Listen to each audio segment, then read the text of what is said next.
سنت کا اتباع کیا جائے، ہر ضرورت میں سنت کا اتباع کیا جائے کہ اس عمل کے کرنے کا سنت طریقہ کیا ہے۔ اگر یہ عمل سنت کے مخالف ہے، اگر یہ عمل سنت کے مخالف ہے تو فرمایا کہ شادیاں کی جاتی ہیں یا مال کی بنیاد پر، یا جمال کی بنیاد پر، یا منصب عہدوں کی بنیاد پر، ان بنیادوں پر شادیاں کرنا یہ سنت کا طریقہ نہیں ہے، ان بنیادوں پر شادیاں کرنا اغیار کا طریقہ ہے۔ فرمایا فاظفر بذات الدین، کہ شادی کرو دین کے لیے۔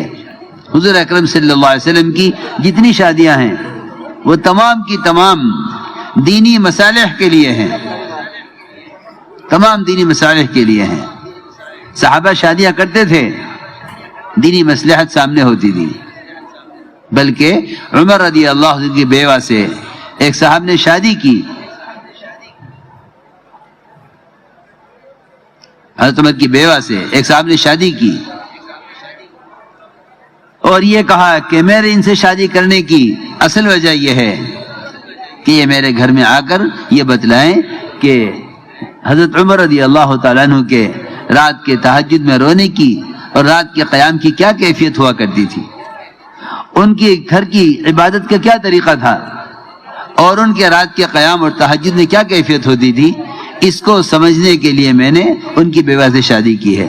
جابر رضی اللہ تعالیٰ عنہ نے بڑی عمر کی عورت سے شادی کی تاکہ اپنی بہنوں کو، اپنے گھر کی بچیوں کو اس کے ذریعے سے تعلیم و تربیت دے سکیں۔ آپ نے فرمایا کیوں تم نے کنواری لڑکی کی شادی کیوں نہیں کی؟ عرض کیا گیا رسول اللہ کنواری کی شادی اس لیے نہیں کی کہ میرے گھر کی بچیوں کو دین کی تعلیم کون دیتا، میرے گھر کی بچیوں کو گھر کے کام کاج کون سکھلاتا، ان کی تربیت اور ان کو ادب کون سکھلاتا۔ یہ تھا صحابہ کرام کے شادیاں کرنے کا اصل بنیادی مقصد، کہ اس شادی سے دین وجود میں آئے، اس شادی سے دین وجود میں آئے، اصل مقصد یہ تھا۔ اس لیے میرے محترم دوستو، حضور اکرم صلی اللہ علیہ وسلم نے انتہائی سادگی کے ساتھ شادیاں کر کے دکھلائیں، بلکہ فرمایا اعظم النکاح برکتاً ایسرہ مؤونہ، کہ سب سے عظیم برکت والا نکاح وہ ہے، عظیم برکت والا نکاح وہ ہے جو سادگی کے ساتھ ہو جائے۔ بلکہ حضور اکرم صلی اللہ علیہ وسلم نے ایک عورت اپنے آپ کو پیش کیا آپ پر، آپ کے ارادہ شادی کا نہیں تھا۔ ایک صحابی نے عرض کیا اگر آپ نہیں شادی کرتے ان سے تو میری شادی ان سے کر دیجیے۔ آپ نے فرمایا تیرے پاس کچھ مہر میں دینے کے لیے ہے کہ کچھ نہیں ہے میرے پاس؟ کچھ تو ہوگا، کچھ نہیں ہے۔ آپ نے فرمایا گھر میں تلاش کر لے، ایک لوہے کی انگوٹھی بھی ہو تو لے آ۔ اس کا مقصد یہ نہیں تھا، اس کا مقصد یہ نہیں تھا کہ لوہے کی انگوٹھی پر شادی کر لے، مہر تو دینا ہی ہوگا، مہر تو دینا ہوگا۔ لیکن آپ صلی اللہ علیہ وسلم کو اس کے ذریعے امت کو اس کی تعلیم دینی تھی کہ شادیاں امت کے مال کے اور امت کی صلاحیت کے خرچ ہونے کی جگہ نہیں تھی۔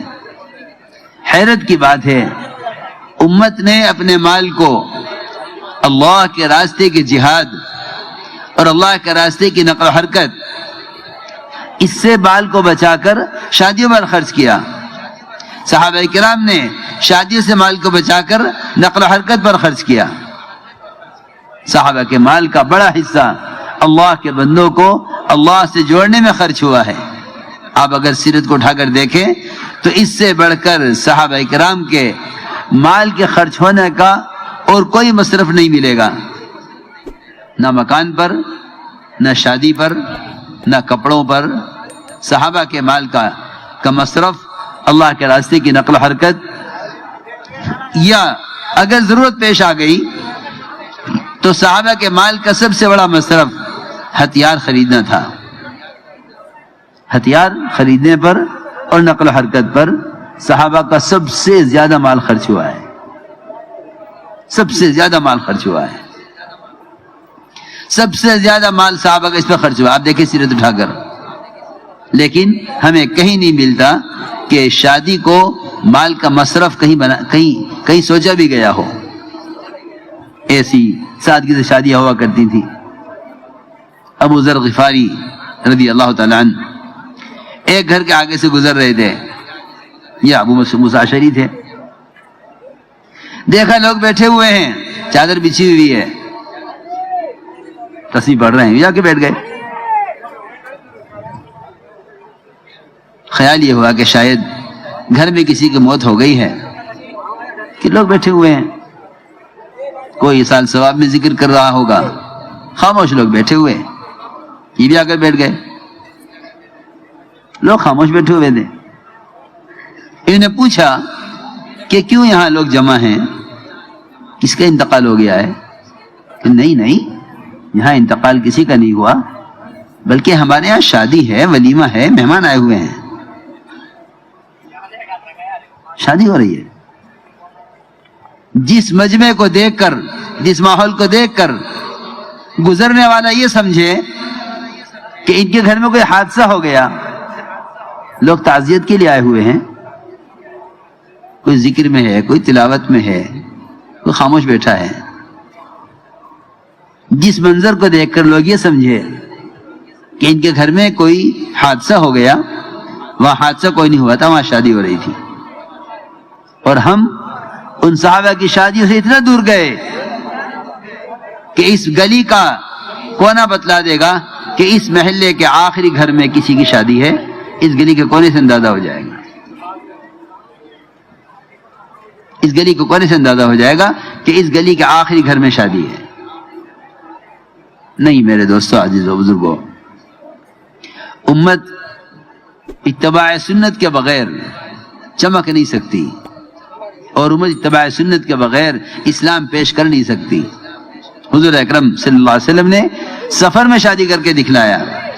آپ نے مقام شریف میں شادی کی, سفر میں, حضرت میمونہ رضی اللہ تعالیٰ عنہ سے سفر میں شادی کر کے دکھلایا کہ اتنا آسان کام ہے کہ یہ سفر میں, راستے میں چلتے ہوئے بھی شادی ہو سکتی ہے.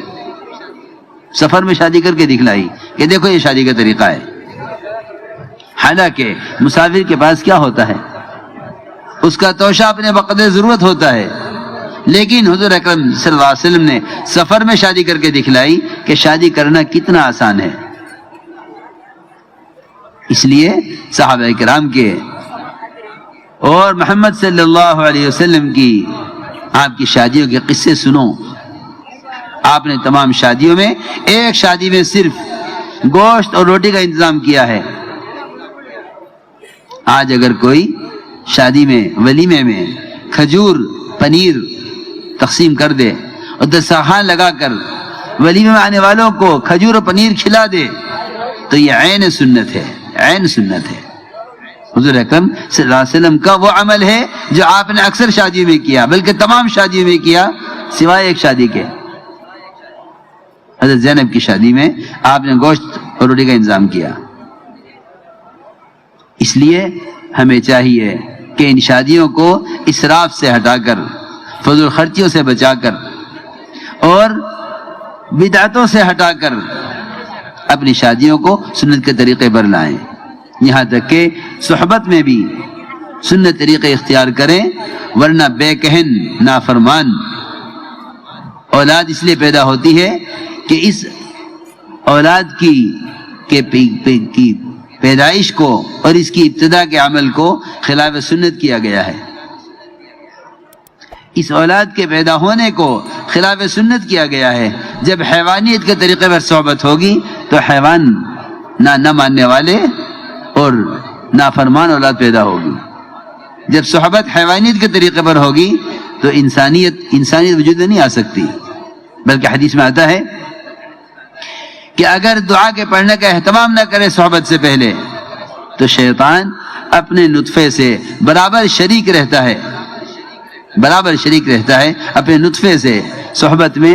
ایسے میں اگر نافرمان اولاد پیدا ہو تو کون سی تعجب کی بات ہے. اس لیے